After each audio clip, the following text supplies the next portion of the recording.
Let's talk about what happened when Nicki Minaj, global pop star, chart titan, culture shifter, went on a podcast and somehow spoke not about music, not about touring, not about rap, but she ended up talking about Prince Harry. And not in a passing way. She told him to go home like E.T., literally said he should phone home and then go home, like he's a lost alien who overstayed his welcome on Earth. Interesting. This is a British prince that is living his life with his family in California.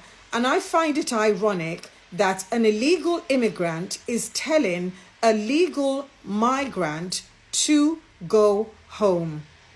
But anyway, as far as I'm concerned, Harry is already home by any normal definition, and that is where the weirdness starts for me. Because this wasn't a joke that was tossed out on Twitter. This was said on a podcast connected to right-wing media circles where royal family talking points tend to skew very traditional. They talk about loyalty, silence, hierarchy. Don't embarrass the institution. Don't tell your side publicly. And Nicki didn't dodge it. She didn't say, that's not my business. She didn't laugh it off. Instead, she leaned in. She scolded him. She echoed one of the oldest and most rigid criticisms of Harry. Don't air the family's dirty laundry. Meanwhile, I think it's ironic because Nicki, she has rows full of dirty laundry that she's aired on clotheslines. But let's continue. Now, Nicki Minaj herself is an immigrant to the United States. She has spoken openly about coming from Trinidad and Tobago, about navigating borders, opportunity, and power structures. Her career is built on defying institutions, on refusing silence, on speaking loudly, and unapologetically taking space in industries that were not designed for her.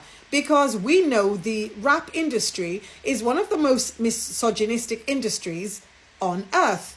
And yet, here she is telling someone else to shut up for the sake of an institution that she is definitely not a part of, a family she doesn't know, a country she doesn't live in, and a monarchy that she consumes mostly via Netflix, via documentaries, via headlines, and pop culture shorthand. And this is where the contradiction matters, because Harry didn't air dirty laundry, and he didn't air any dirty laundry for attention. He spoke about racism, mental health, media abuse, and institutional neglect, right? And these are issues that Nicki herself has talked about in different contexts throughout her career. She's actually spoken about her own mother and father being in an abusive relationship. So the not talking about dirty laundry is ironic in my opinion. And yet, when these same abusive dynamics show up within the royal family, suddenly the rule becomes, oh, be quiet and protect the system. And that's the part that feels very telling for me, because she also framed her comment with, I love the royal family. And a lot of people say that, but we don't know them. We only know them as this institution that's been framed and painted and handed to us via a complicit media. But we do not know them. We do not know what it's like to live with them. Meghan said something telling. Meghan said, it's not what you think. Because she had this idea, but she got there and she thought, oh my God, the ghetto. And she had to get the hell out. And this is a very parasocial way that people do talk about how they love the royal family, because they are emotionally invested in symbols rather than realities. The crowns, the weddings, the accents, the pageantry, the idea of royalty, and not the consequence of royalty. So now we have this surreal image of an American pop star on a politically charged podcast doing a British accent and telling a duke to go home while defending an institution currently entangled in Epstein revelations, unanswered questions, and decades of protected misconduct. Make that make sense. And for me, I don't think it's random. I think it's cultural it's cultural alignment, because in the last few years, Nikki herself has visibly aligned herself with MAGA adjacent politics, anti-establishment in language, but deeply pro-hierarchy in practice. She's pro-power. She is now pro-know your place. She is now pro-tradition when tradition protects the right people. And it's not really about Harry. It's about who gets to speak. When Harry speaks, he's told he's embarrassing the family.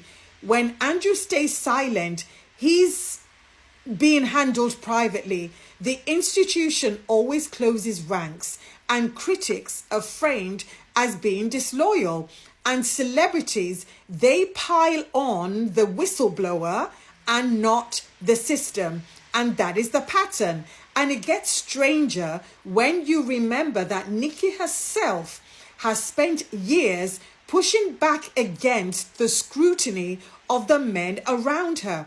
Her husband, her brother. These are situations that have drawn serious public criticism of her, that have cost her gigs, that have cost her money. And yet her instinct quietly and consistently has been to defend, deflect, and accuse outsiders of overstepping into her own business. And yet she has the audacity to tell Harry to shut up and stop talking about the monarchy. So to me, it's the silence, it's the loyalty to power, and it's the idea that certain families, certain men in particular, and certain systems should be protected from public accountability. And suddenly, go home like E.T. is not funny anymore. It's revealing, because Harry did go home. And he went home to the people, to the family he made. He went home to his family, the one that came from him. He left the palace and chose autonomy. He chose exposure over secrecy. That's why he wrote Spare. All his secrets are in Spare. So you haven't got anything to hold over him to make him behave and comply. And that choice made him a lightning rod. And it's a lightning rod, not just for the tabloids, but for random celebrities who've never met him and who feel oddly entitled to judge him. So yes, it is absurd and it is memeable. It's funny on the surface. However, underlying that, it's something very deep and very, very disgusting, in my opinion. So yeah. This is a snapshot, in my opinion, of how power works, even in pop culture. My name's Elizabeth. I'm the author of The Luxpreneur. And for more insights like these, please like, share, comment, and follow me. And to support my work, please get a copy of The Luxpreneur from Amazon, Barnes & Noble, or from Waterstones today.